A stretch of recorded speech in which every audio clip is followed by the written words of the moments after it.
Hello everyone, my name is Shambhavi. Hope you all are doing well. So यहाँ पे आज हम लोग क्लास 7 हिस्ट्री जिस बुक को रेफर कर रहे हैं, दैट इज़ योर एनसीईआरटी। उससे आज हम लोग यहाँ पे चैप्टर नंबर 6 को स्टडी आउट करने वाले हैं। ठीक है, chapter number 6 is towns, traders and crafts person. तो इस पर्टिकुलर चैनल को सॉरी टॉपिक को हम लोग यहाँ पे स्टडी करेंगे। विल सी कि इसमें और क्या क्या इंपॉर्टेंट पॉइंट्स है that we have to note down, और किस तरीके से हम लोग इस पूरे चैप्टर को समझेंगे। Let's get started out. So जैसे कि मेरे चैप्टर का नाम कहता है, towns, traders and crafts person. Towns we all know, शहर। ट्रेडर्स वो होते हैं जो भी मटेरियल, जो भी सामान होता है, सामान इन द सेंस आइटम्स जो भी होते हैं, वो उन आइटम्स को एक प्लेस से दूसरी प्लेस पे कैरी आउट करते हैं, उनको सेल करने के लिए या उनको ट्रांसपोर्ट करने के लिए। तो दोज आर द ट्रेडर्स। और क्राफ्ट्स पर्सन कौन होते हैं? क्राफ्ट्स पर्सन वो पीपल होते हैं जो वुड और इन सब चीज़ों से लाइक आइटम्स बनाते हैं, जैसे वुडन टॉयज बनाना, ठीक है, और या फिर वुडन कुछ पेंट्रीज बनाना। सो ये पीपल होते हैं क्राफ्ट्स पर्सन। ठीक है, होप दैट इज क्लियर कि टाउन ट्रेडर्स और क्राफ्ट्स पर्सन क्या होते हैं। अब what would the traveller visiting a medieval town expect to find? अब अगर कोई एक ट्रैवलर है, जो पर्सन ट्रैवल करता रहता है, अगर वो मिडिवल टाउन को विजिट करेगा तो वो क्या उम्मीद कर सकता है कि उसको उस मिडिवल टाउन में क्या मिलेगा? This was depend on what kind of a town it was. ये इस चीज़ पर डिपेंड करेगा कि किस तरीके का टाउन है। ये एक टेम्पल टाउन है, मतलब कि जहाँ पे बहुत सारे टेम्पल्स है, उस तरीके का टाउन है, या एक एडमिनिस्ट्रेटिव सेंटर है जहाँ पे जो एडमिनिस्ट्रेटिव सर्विसेज वगैरह काफ़ी देखी जाती है, उस तरीके का एक सेंटर है। एक कॉमर्शियल टाउन है जहाँ पे बहुत सारे पीपल हैं, वो जो भी रिस्पेक्टिव वर्क है वो सब अपना परफॉर्म करे, कॉमर्शियल टाउन है। या एक पोर्ट टाउन है। पोर्ट टाउन मतलब कि जहाँ पे जो पोर्ट मतलब कि किनारे वगैरह होते हैं, जहाँ पे सामान गुड्स वगैरह की लैंडिंग वगैरह होती है। तो किस तरीके का टाउन है, इस चीज़ पे डिपेंड करेगा कि अगर कोई पर्सन वहाँ पे विजिट करता है तो उसको क्या चीज़ें मिल सकती हैं देखने को। To name just some possibilities, right, ऐसे ही कुछ पॉसिबिलिटीज हो सकती हैं। In fact many towns combine several functions. अब इनफैक्ट बहुत सारे टाउन्स हैं जो कि बहुत सारे जो फंक्शंस वगैरह होते हैं उनको कंबाइन करते हैं, जैसे कि एडमिनिस्ट्रेटिव सेंटर्स, जहाँ पे जितना भी एडमिनिस्ट्रेशन का काम होता है कि किस चीज़ को कैसे यूज़ आउट करना है, किस चीज़ पे कैसे, जो भी मैप्स वगैरह जो भी चीज़ें वो डिसाइड होती हैं, वो होते हैं एडमिनिस्ट्रेटिव सेंटर्स। ठीक है, टेम्पल टाउन्स, जहाँ पे बहुत सारे टेम्पल्स हैं, as well as centres of commercial activities and craft production. तो बहुत सारे टाउन्स ऐसे हैं जो इन सब का कॉम्बिनेशन है, मतलब कि उसमें टेम्पल्स भी हैं और क्राफ्ट प्रोडक्शन भी है, कॉमर्शियल एक्टिविटीज़ भी है, एडमिनिस्ट्रेटिव सेंटर्स भी है। तो इन सब चीज़ों का कॉम्बिनेशन, बहुत सारे ऐसे सेंटर्स होते हैं, राइट। Okay, 1 second. सबसे पहले यहाँ पे एक्चुअली एक मैप था, ठीक है। इस मैप को आप लाइक देख सकते हो, इसको स्टडी आउट कर सकते हो, ठीक है। इसमें कुछ इंपॉर्टेंट सेंटर्स दिए हुए हैं ट्रेड्स के और आर्टिसनल प्रोडक्शन की, जो कि सेंट्रल और साउथ इंडिया में हैं, जैसे कि सूरत, हम्पी, मसौलीपट्टनम। तो यहाँ पे कुछ प्लेसेस ऐसे दी हुई हैं, ठीक है, आप इनको चेकआउट कर सकते हो। अब हम लोग स्टडी आउट करेंगे एडमिनिस्ट्रेटिव सेंटर्स के बारे में। अब चैप्टर नंबर 2 में हम लोगों ने चोला डायनेस्टी पढ़ी थी। अगर आपको याद होगा, आपने मुझे फॉलो किया होगा चैप्टर नंबर 2 में, तो आपको याद होगा कि हम लोगों ने वहाँ पे चोला डायनेस्टी के बारे में पढ़ा था। तो let's travel in our imagination to Thanjavur. Thanjavur क्या था? थंजावुर जो था वो कैपिटल था चोलास का, जो कि थाउजेंड्स ऑफ ईयर्स पहले था, राइट। हम लोगों ने पढ़ा था चैप्टर नंबर 2 में। तो वहाँ पे जो the perennial river Kaveri flows near this beautiful time, ये जो रिवर थी कावेरी, वो इस जो बहुत खूबसूरत एक टाउन था, इसके बगल से फ्लो करती थी। One hears the bells of the Raja Rajeshwara temple built by King Raja Raja Chola। और वहाँ पे लोगों को राजा राजेश्वर जो टेम्पल था उसकी घंटियों की आवाज़ सुनाई देती थी, जो कि किंग राजा राजा चोला ने बनवाया था। अब ये जो राजा राजेश्वर टेम्पल था, ये उस टाइम का सबसे, मतलब उस टाइम का ऐसा टेम्पल था जिसमें सबसे लॉन्गेस्ट शिखर था। हम लोगों ने लास्ट ही चैप्टर में भी स्टडी आउट किया, चैप्टर नंबर 5 में इसको हम लोगों ने पढ़ाया कि राजा राजेश्वर टेम्पल जो था वो उस टाइम का एक ऐसा टेम्पल था जिसमें सबसे ज़्यादा ऊंचा शिखर था, ठीक है। The towns people are all praise for its architect Kunjara Mallan Raja Perunthacharan who has proudly carved his name on the temple wall. अब ये जो टाउन के जो लोग थे बहुत ज़्यादा प्रेज करते थे आर्किटेक्ट जिनका नाम था, 1 सेकेंड मैं इसको हाईलाइट कर देती हूँ। ये आर्किटेक्ट है जिन्होंने राजा राजेश्वर टेम्पल उन्होंने मतलब बनवाया था, ठीक है, बनाया था। तो इन आर्किटेक्ट को टाउन के जो लोग थे वो बहुत प्रेज करते थे, बहुत तारीफ करते थे उनकी, और बहुत प्राउडली उन्होंने अपने नाम को इस टेम्पल की दीवारों पे लिखवाया था। कार्व मतलब कि जैसे गढ़ाना कहते हैं, वो कार्व करवाया था, मतलब लिखवाया था ऐसे खोद खोद के अपना नाम, ठीक है। इनसाइड इज अ मैसिव शिवलिंग, और उसके अंदर एक बहुत बड़ी सी शिवलिंग है, ठीक है। बिसाइड्स द टेम्पल, अब टेम्पल के अगल बगल में there are places with mandaps और पैविलियंस। वहाँ पे अब आसपास में और जो जगह है टेम्पल के आसपास, वहाँ पे मंडप वगैरह हैं, ठीक है। Kings hold court in these mandaps. अब जो किंग्स वगैरह होते थे उनका जो कोर्ट वगैरह होता था वो इन मंडप्स वगैरह में होता था। जो भी ऑर्डर्स वगैरह उनको इशू करने होते थे, ठीक है, या रेगुलेट करने होते थे, वो सब वहीं से करते थे जो किंग्स थे। There are also barracks of the army, और बहुत सारी आर्मी भी थी, ठीक है, बहुत सारी आर्मी को भी उन्होंने ट्रेन कर रखा था, बहुत सारी आर्मी थी वहाँ पे। The town is bustling with markets selling grain, spices, cloth and jewelry. और जो टाउन है उसमें मार्केट्स, बहुत सारी मार्केट्स थी जिसमें कि वहाँ पे गेहूँ, अनाज और स्पाइसेस, ठीक है, कपड़े, ज्वेलरी, ये सारी चीज़ें वहाँ पर सेल होती थी। Water supply for the town comes from the wells and tanks. अब जो टाउन था उसका जो वाटर था, मतलब पानी जो था वो कहाँ से सप्लाई होता था, तो वो वेल्स या तो कुएं या फिर टैंक से वो वाटर सप्लाई होता था टाउन में। The Saliya weavers of Thanjavur and the nearby town of Uraiyur are busy producing cloth for flags to be use in the temple festival. अब यहाँ पे ये जो थे जो सालिया वीवर्स थे थंजावुर के और आसपास के टाउन के उरायूर, जैसे कि वहाँ के जो भी वहाँ पे जो भी वीवर्स थे, जो लोग मतलब सिलते थे, वो एक्चुअली बहुत सारे फ्लैग्स, मतलब बहुत सारे झंडे बना रहे थे कपड़ों के, क्लॉथ के कपड़ों के बहुत सारे झंडे बना रहे थे, जिसको कि टेम्पल में जो फेस्टिवल होने वाला था उसमें यूज़ करे जाते थे। तो वो लोग वही सब चीज़ें बनाने में बिजी थे काफ़ी। Fine cottons for the king and nobility and coarser cotton for the masses. और फाइन कॉटन्स जो थी उसके लिए, किंग के लिए वो बनाने में लगे हुए थे, और जो कोर्स कॉटन्स वगैरह थी वो और जो लोग वहाँ पे आने थे उन सब के लिए बनाने में लगे हुए थे। Some distance away at Swamimalai the sthapatis or sculptors are making exquisite bronze idols and tall ornamental bell metal lamps. और थोड़ा सा दूर, एक सेकंड में यहाँ पे इसको हाईलाइट कर देती, थोड़ा सा दूर सवाममलई में जो स्थापतीज थे या फिर जो स्कल्पचर्स थे, वो सब लोग ब्रॉन्ज वगैरह के बड़े बड़े खूबसूरत मेटल के लैम्प्स वगैरह बनाने में और ऑर्नामेंट्स वगैरह बनाने में काफ़ी ज़्यादा बिजी थे, ठीक है। Temple towns and pilgrimage centres. अब Thanjavur is also an example of a temple town. अब थंजावुर जो था वो एक एग्जाम्पल था टेम्पल टाउन का, ठीक है।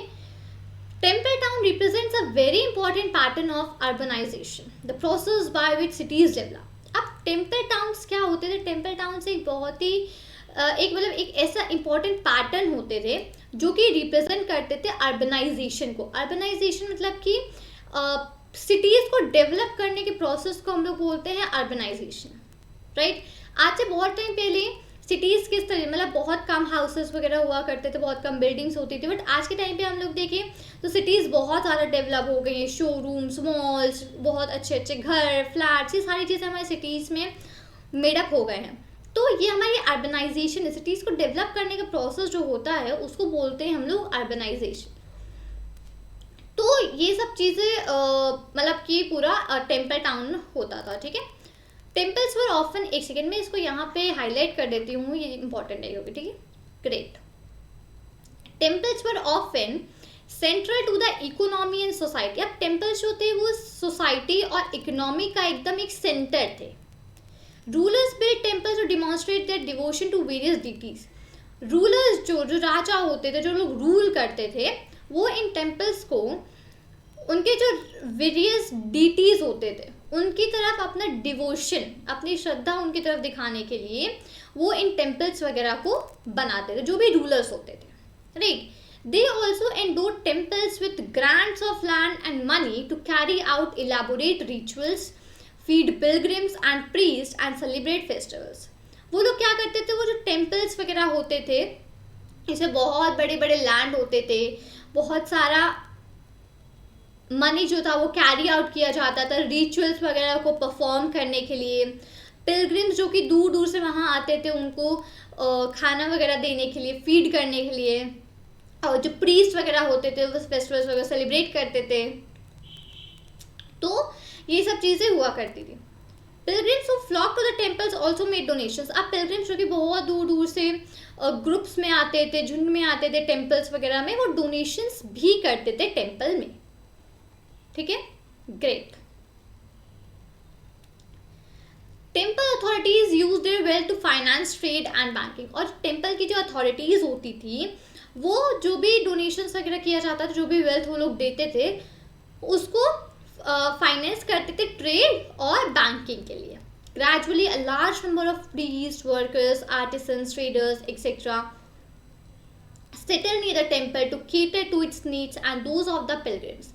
धीमे धीमे क्या हुआ कि बहुत ही लार्ज नंबर में जो प्रीस्ट थे, वर्कर्स थे, आर्टिसंस थे, जो ट्रेडर्स थे, वो सब लोग टेम्पल के आसपास आकर के सेटल होने लगे।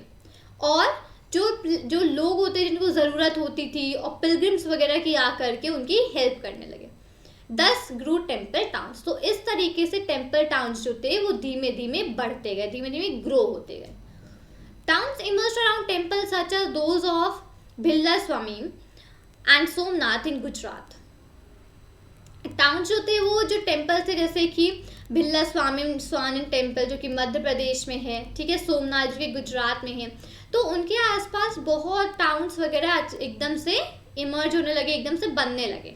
Other important temple towns included Kanchipuram and Madurai in Tamil Nadu and Tirupati in Andhra Pradesh. और जो भी टेम्पल्स थे, टेम्पल टाउन्स थे जिनमें कि जो कि ग्रो होने लगे, वो कांचीपुरम और मदुरई जो कि तमिलनाडु में है, तिरुपति जो कि आंध्र प्रदेश में है। तो इस तरीके से और बहुत सारे टेम्पल टाउन्स वगैरह थे वो धीमे धीमे इमर्ज होने लगे, बनने लगे। Pilgrimage centres also slowly developed into townships. Pilgrimage के जो सेंटर्स थे, मतलब जहाँ पे जो लोग ट्रैवल करते थे, जो सेंटर होते थे जहाँ से, तो वो भी धीमे धीमे डेवलप होने लग गए और वो होने लगे टाउनशिप्स में। वृंदावन जो कि उत्तर प्रदेश में है और तिरुवन्नमलाई जो कि तमिलनाडु में है, वो एग्जाम्पल्स है कुछ ऐसे दो टाउन्स के जो कि धीमे धीमे डेवलप होकर टाउनशिप्स बनते गए। अजमेर राजस्थान में ये जो था ये कैपिटल था चौहान किंग्स का 12th सेंचुरी में। मैं इसको यहाँ पे हाईलाइट कर देती हूँ, अजमेर द 12th सेंचुरी, ठीक है। ये अजमेर राजस्थान में है, वो कैपिटल था चौहान किंग्स का 12th सेंचुरी में। और आगे धीमे धीमे जाके ये सुबह हेडक्वार्टर्स बना था मुगल्स के अंडर में, ठीक है। तो पहले चौहान किंग्स का कैपिटल था, फिर आगे ये मुगल्स का हेडक्वार्टर्स हुआ। So it provided an excellent example of religious coexistence. अब ये एक बहुत ही अच्छा एग्जाम्पल था रिलीजियस कोएग्जिस्टेंस का, मतलब जो लोग जो रिलीजन्स के हिसाब से बहुत ही अच्छा एग्जाम्पल था। Khwaja Moinuddin Chishti the celebrated Sufi saint. यहाँ पे एक सूफी सेंट है जिनका नाम है, मैं यहाँ पे हाईलाइट कर देती हूँ, ख्वाजा मोइनुद्दीन चिश्ती, ठीक है। इनके बारे में हम लोग चैप्टर नंबर 8 में डिटेल में पढ़ेंगे। तो ये एक सूफी सेंट थे ये, ठीक है। Who settled in the 12th century, 12th century में आके सेटल हुए।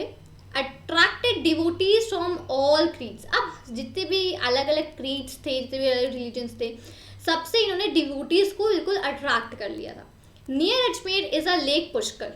अब अजमेर के पास में बगल में एक लेक है जिसका नाम है पुष्कर, आप सबने सुना होगा।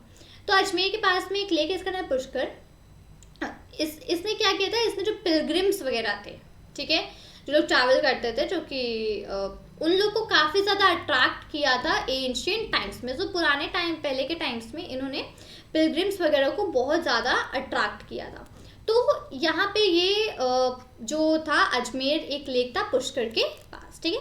अब यहाँ पे ये एक था bronze bell metal and the lost wax technique, इस चीज़ों को पढ़ते हैं, ठीक है। ब्रॉन्ज एक अलॉय है जो कि कॉपर और टिन बेल मेटल से मिक्स करके बनता है, राइट। ये तो हम लोग जानते हैं कि ब्रॉन्ज एक ऐसा अलॉय है जो कि कॉपर और टिन से मिल करके काफ़ी प्रोपोर्शन में इसको मिलाया जाता है और फिर वो बनता है, ठीक है। अब इससे बेल जो घंटे जैसी होती है ना, उस तरीके की साउंड आती है इससे ब्रॉन्ज से। चोला ब्रॉन्ज स्टैचूज, चोला के जो ब्रॉन्ज स्टैचूज थे हम लोग चैप्टर नंबर 2 में ऑलरेडी देख चुके हैं उसको। तो चोला के जो ब्रॉन्ज स्टैचूज थे वो उनको एक लॉस्ट वैक्स टेक्निक थी, उससे उनसे मिल करके उसको बनाया जाता था। टेक्निक क्या थी इसको पढ़ते हैं। सबसे पहले क्या होता था, an image was made of wax, wax जो होता था, ठीक है। वैक्स मतलब मोम अगर आपने सुना हो हिंदी में, तो वैक्स का मतलब होता है मोम। तो वैक्स से मिल करके उनकी एक इमेज बनाई जाती थी सबसे पहले, ठीक है। फिर उसको क्ले से पूरा कवर अप किया, पहले वैक्स से पूरा शेप और इमेज वगैरह बनाई गई, फिर उसको क्ले से पूरा कवर करते थे और उसको पूरा सूखने देते थे। अगले फिर जब सूख जाता तो फिर उसको हीट करा जाता था, ठीक है। उसमें छोटे छोटे होल बनाए जाते थे। क्ले का जो कवर था, जो सबसे ऊपर की क्ले होती थी उसके अंदर वैक्स होती थी, तो जो क्ले का कवर होता है उसमें छोटे छोटे होल बनाए जाते थे और उसमें से फिर जो पिघली हुई वैक्स होती थी जिसको हम लोग ने सबसे पहले लगाया था, वो वैक्स वहाँ से बाहर आ जाती थी उन होल से। और फिर जो पिघला हुआ मेटल होता था उसको क्ले के जो मोल्ड होता था, ठीक है, जो क्ले का जो मोल्ड मतलब कि जो बना हुआ हमारे स्ट्रक्चर शेप होता था, उसमें उसको मेटल को काफ़ी वो पिघला लिया जाता था, उसको ऐसे करके पूरा पोर कर दिया जाता था, ठीक है। और जो होल्स होते थे, जो छेद हम लोगों ने करे होते जिससे कि वैक्स बाहर आती थी, उसी से उस मेटल जो पिघला हुआ मेटल होता था उसको उसी होल से अंदर डाला जाता था और मेटल एक बार ठंडा हो जाता था तो वो एकदम सॉलिडिफाई हो जाता, एकदम पत्थर जैसा बन जाता था। और फिर जो क्ले का जो कवर होता था, बाहर का जो कवर होता था क्ले वाला, उसको हटा दिया जाता था और इमेज जो थी वो एकदम क्लीन और एकदम पॉलिश अपने आप बन करके वहाँ से स्ट्रक्चर था एकदम क्लीन एकदम पॉलिश बन करके आता था। तो यहाँ पे जो फिगर शो है ये ब्रॉन्ज स्टैचू है कृष्णा का, तो ये इसी टेक्निक से बनाया गया था, that is lost wax technique. तो इसी टेक्निक से इस रिस्पेक्टिव जो स्टैचू है, इससे लॉस्ट वैक्स टेक्निक से स्टैचू को बनाया गया था, ठीक है। ग्रेट। तो अब यहाँ पे ये हम लोगों ने देखा सबसे पहले इस चैप्टर में एडमिनिस्ट्रेटिव सेंटर्स के बारे में कि जो सेंटर्स वो एडमिनिस्ट्रेटिव सेंटर्स कैसे होते थे।